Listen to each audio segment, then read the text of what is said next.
Hello दोस्तों, कैसे हैं आप सब। उम्मीद करते हैं आप सभी अच्छे होंगे। दोस्तों 18 अगस्त की कुमार गौरव सर की करंट अफेयर्स की फुल पत्ती वाली क्लास का कम समय में हम लोग रिवीजन करने वाले हैं। तो वीडियो काफ़ी इंपॉर्टेंट होगा, वीडियो को आप पूरा देखिएगा। और अगर आपको इस क्लास की पीडीएफ चाहिए तो आप हमारे Telegram channel RK competition classes को ज्वाइन कर सकते हैं, जिसका लिंक आपको इस वीडियो के डिस्क्रिप्शन में मिल जाएगा। आप वहाँ से टेलीग्राम चैनल को ज्वाइन करके पीडीएफ को प्राप्त कर सकते हैं। तो आइए आज की वीडियो को स्टार्ट करते हैं।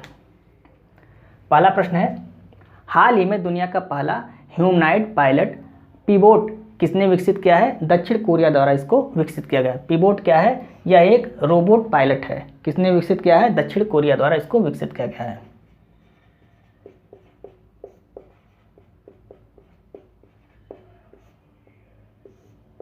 दक्षिण कोरिया द्वारा इसको विकसित किया गया है। यह क्या है? यह एक रोबोट पायलट है। यह पायलट जो है ये बातचीत कर सकता है। जो रोबोट पायलट है यह बातचीत कर सकता है, समुद्र में कार्य कर सकता है और बिना गलती के उड़ान भी भर सकता है। ये इसकी खास बात है। ऊंचाई कितनी है इसकी?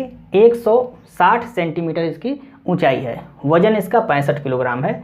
यह आपको नोट कर लेना है। स्टैटिक जीके के प्रश्न देखिए। दक्षिण कोरिया और उत्तर कोरिया को अलग करने वाला अक्षांश कौन सा है? 38 अंश अक्षांश ये दक्षिण कोरिया और उत्तर कोरिया को अलग करता है। दक्षिण कोरिया की राजधानी क्या है? सियोल दक्षिण कोरिया की राजधानी है। इंपॉर्टेंट है, नोट कर लीजिएगा। लिसा क्या है? हाल ही में आप सभी ने पढ़ा हुआ है। लिसा क्या है? तो ये ओडिशा द्वारा लॉन्च किया गया है और यह क्षेत्रीय भाषा में एआई न्यूज़ एंकर है। क्षेत्रीय भाषा की एआई न्यूज़ एंकर है। यह भी आपको नोट कर लेना है। आइए दूसरा प्रश्न देखते हैं। हाल ही में टाइफून लैन ने किस देश को कुप्रभावित किया है? तो टाइफून लैन ये नाम है। कहाँ पर आया है? जापान में आया है। चीन सागर में आया था और जापान को इसने प्रभावित किया है। स्टैटिक जीके के प्रश्न देखिए। खानून चक्रवात अभी हाल ही में आया था। कहाँ पर आया था? जापान और दक्षिण कोरिया में यह चक्रवात भी आया था, तो इसको भी आप नोट कर लीजिए। विपर्जय चक्रवात ये कहाँ पर आया था? अरब सागर में आया था और इसका नामकरण किसने किया? बांग्लादेश ने इसका नामकरण किया था। और इसका अर्थ क्या होता है विपर्जय का? विपत्ति या आपदा इसका अर्थ होता है। यह भी आपको नोट करना है। मोचा चक्रवात 2023 का पहला चक्रवात था। मोचा कहाँ पर आया? बंगाल की खाड़ी में आया और इसका नामकरण किसने किया? यमन ने इसका नामकरण किया। अब हम देखते हैं जो चक्रवात आते हैं वो अलग अलग जगहों पर उनका नाम क्या होता है उसके बारे में हम यहाँ पे देख लेते हैं। तो चक्रवात जो है उसको कैरेबियन सागर में क्या कहा जाता है? हरिकेन कहा जाता है। अमेरिका में उसको क्या कहा जाता है? टोर्नेडो कहा जाता है। चीन सागर में क्या कहा जाता है? टाइफून कहा जाता है।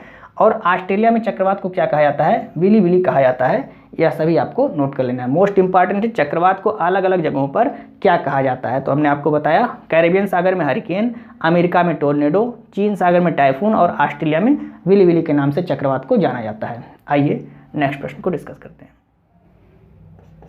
तीसरा प्रश्न है, हाल ही में कहाँ पर ब्यूबोनिक प्लेग या ब्लैक डेथ का मामला पाया गया है? चीन में यह पाया गया है।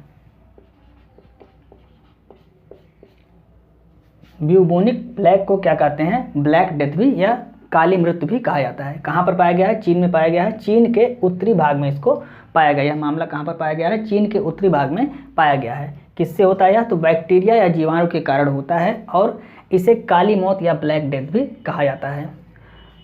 रोग कारक इसका कौन सा है? तो रोग कारक है पेस्टीज, इसका रोग कारक है। और रोग वाहक कौन है? चूहा इसका रोग वाहक है। ये आपको नोट कर लेना है। नेक्स्ट प्रश्न है, हाल ही में किस भारतीय मूल के अमेरिकी अर्थशास्त्री को हार्वर्ड विश्वविद्यालय के जॉर्ज लेडली पुरस्कार से सम्मानित किया गया है? तो जॉर्ज लेडली पुरस्कार किसको मिला है? राज चेट्टी को दिया गया है।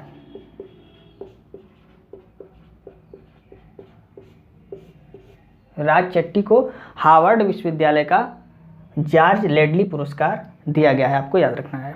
नेक्स्ट प्रश्न है, भारत का पहला ड्रोन परीक्षण केंद्र कहाँ स्थापित हुआ है? तमिलनाडु में इसको स्थापित किया गया है।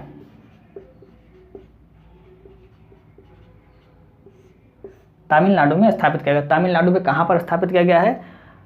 श्री पेरुंबंदूर नामक स्थान पर इसको स्थापित किया गया। श्री पेरुंबंदूर नामक स्थान पर क्या स्थापित किया गया है? भारत का पहला ड्रोन परीक्षण केंद्र स्थापित किया गया है। स्टैटिक जीके के प्रश्न देखिए। थूथुकुड़ी जिला, तमिलनाडु का जो थूथुकुड़ी जिला है वर्तमान समय में काफ़ी चर्चा में है। क्यों चर्चा में है? पहला पॉइंट है इसका, आथुर पान के पत्ते का जीआई टैग दिया गया है। किसको? थूथुकुड़ी जिला को दिया गया है। दूसरा है थूथुकुड़ी जिला में आदि चेनल्लूर स्थान है, तो आदि चेनल्लूर स्थान पर क्या बनाया गया है? भारत का पहला प्रतिष्ठित स्थल संग्रहालय कहाँ पर बनाया गया है? आदि चेनल्लूर नामक स्थान पर बनाया गया। ये कहाँ पर है? ये थूथुकुड़ी जिला में स्थित है, तो ये अभी चर्चा में है। और तीसरा है इसरो SSLV रॉकेट द्वारा छोटे उपग्रह को लॉन्च करने के लिए लॉन्चिंग स्टेशन बनाएगा कहाँ पर? थूथुकुड़ी में। तो ये तीनों पॉइंट आपको याद रखने हैं, मोस्ट इंपॉर्टेंट हैं। नेक्स्ट पॉइंट है मूल संविधान में अनुसूची 8 में कितनी भाषाएं थीं? तो अनुसूची 8 में 14 भाषाएं थी मूल संविधान में। वर्तमान समय में कितनी हो गई हैं? वर्तमान समय में 22 भाषाएं हो गई हैं, आपको नोट कर लेना है। आइए हम नेक्स्ट प्रश्न को डिस्कस करते हैं। छठवां प्रश्न है हाल ही में देश का पहला नाइट स्ट्रीट रेसिंग सर्किट कहाँ स्थापित किया गया है? चेन्नई में इसको स्थापित किया गया है। चेन्नई तमिलनाडु।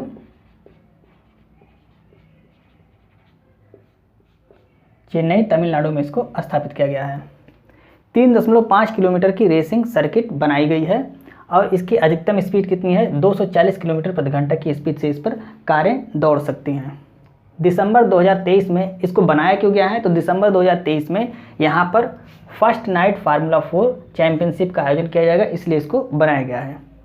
नेक्स्ट प्रश्न है हाल ही में विप्रो ने generative AI centre of excellence कहाँ लॉन्च किया है? IIT दिल्ली में इसको लॉन्च किया गया है।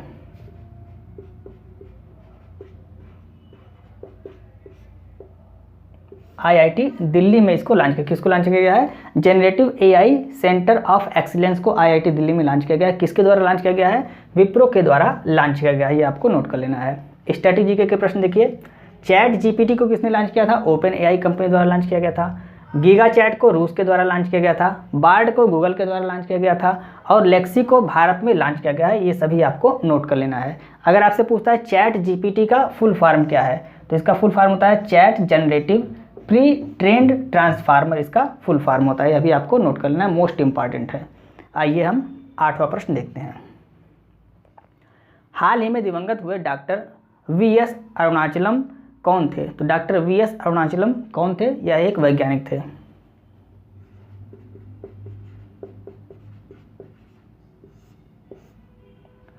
VS अरुणाचलम कौन थे? यह एक वैज्ञानिक थे। DRDO के पूर्व प्रमुख यह रह चुके हैं और 1990 में इनको पद्म विभूषण पुरस्कार से सम्मानित किया गया था। 2015 में DRDO का लाइफ टाइम अचीवमेंट अवार्ड भी इनको प्राप्त हुआ था और इनका हाल ही में निधन हो गया है। DRDO के बारे में देख लीजिए। DRDO की स्थापना कब हुई? 1 जनवरी 1958 को इसकी स्थापना हुई। लॉन्चिंग स्टेशन कहाँ पर है DRDO का? डॉक्टर APJ अब्दुल कलाम द्वीप उड़ीसा में इसका लॉन्चिंग स्टेशन है। अध्यक्ष कौन है DRDO के? डॉक्टर समीर कामत ही इसके अध्यक्ष हैं और ध्येय वाक्य इसका क्या है? वलस्यम मूलम विज्ञानम, ये इसका ध्येय वाक्य है, आपको याद रखना है। ध्येय वाक्य क्या है? वलस्यम मूलम विज्ञानम, ये ध्येय वाक्य है। यह भी आपको याद रखना है। मोहम्मद हबीब ये कौन थे? अभी इनका भी हाल ही में निधन हो गया है। तो मोहम्मद हबीब एक फुटबॉलर थे और इनको भारतीय पेले के नाम से जाना जाता है। पेले कौन थे? पेले एक प्रसिद्ध या फेमस फुटबॉलर थे, तो उन्हीं के नाम पर, चूंकि ये भारत में फेमस फुटबॉलर थे, तो इनको क्या कहा जाता है? इनको भारतीय पेले के नाम से जाना जाता है। इसको भी आपको नोट कर लेना है। आइए हम नेक्स्ट प्रश्न को डिस्कस करते हैं। 9वां प्रश्न है हाल ही में लगातार दूसरी बार ICC player of the month का पुरस्कार जीतने वाली पहली महिला क्रिकेटर कौन है? एस्ले गार्डनर ये पहली महिला क्रिकेटर हैं और ऑस्ट्रेलिया की गेंदबाज हैं।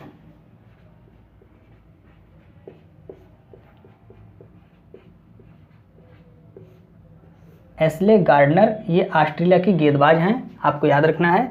पुरुष वर्ग में यह खिताब किसने जीता है? क्रिस वोक्स ने जीता है, ये इंग्लैंड के गेंदबाज हैं। तो महिला एस्ले गार्डनर इन्होंने जीता है और ये ऑस्ट्रेलिया की गेंदबाज हैं, और पुरुष में क्रिस वोक्स ने जीता है, ये इंग्लैंड के गेंदबाज हैं। नेक्स्ट प्रश्न देखते हैं। हाल ही में ग्रामीण क्षेत्र में डिजिटल सशक्तिकरण के लिए ग्रामीण मित्र योजना किसने प्रारंभ की है? गोवा द्वारा इसको प्रारंभ किया गया है। ग्रामीण मित्र योजना किसने प्रारंभ किया है? गोवा ने प्रारंभ किया है। गोवा के मुख्यमंत्री कौन हैं? गोवा के मुख्यमंत्री हैं प्रमोद सावंत, इनके द्वारा इसको स्टार्ट किया गया है। उद्देश्य क्या है? तो गांव और शहर के बीच जो डिजिटल खाई है उसको समाप्त करना, ये इसका उद्देश्य है। गांव और शहर के मध्य डिजिटल खाई को समाप्त करना, ये इसका उद्देश्य है। स्ट्रैटेजी के प्रश्न देखिए। सरकारी अस्पताल में निःशुल्क IVF सेवा शुरू करने वाला राज्य कौन सा है? गोवा है। इन विट्रो फर्टिलाइजेशन इसका फुल फॉर्म होता है। जैसे टेस्ट ट्यूब बेबी जो पैदा होते हैं तो उसके लिए निःशुल्क सरकारी अस्पताल में निःशुल्क सेवा किसने शुरू किया है, कौन से राज्य ने, तो गोवा द्वारा इसको स्टार्ट किया गया है।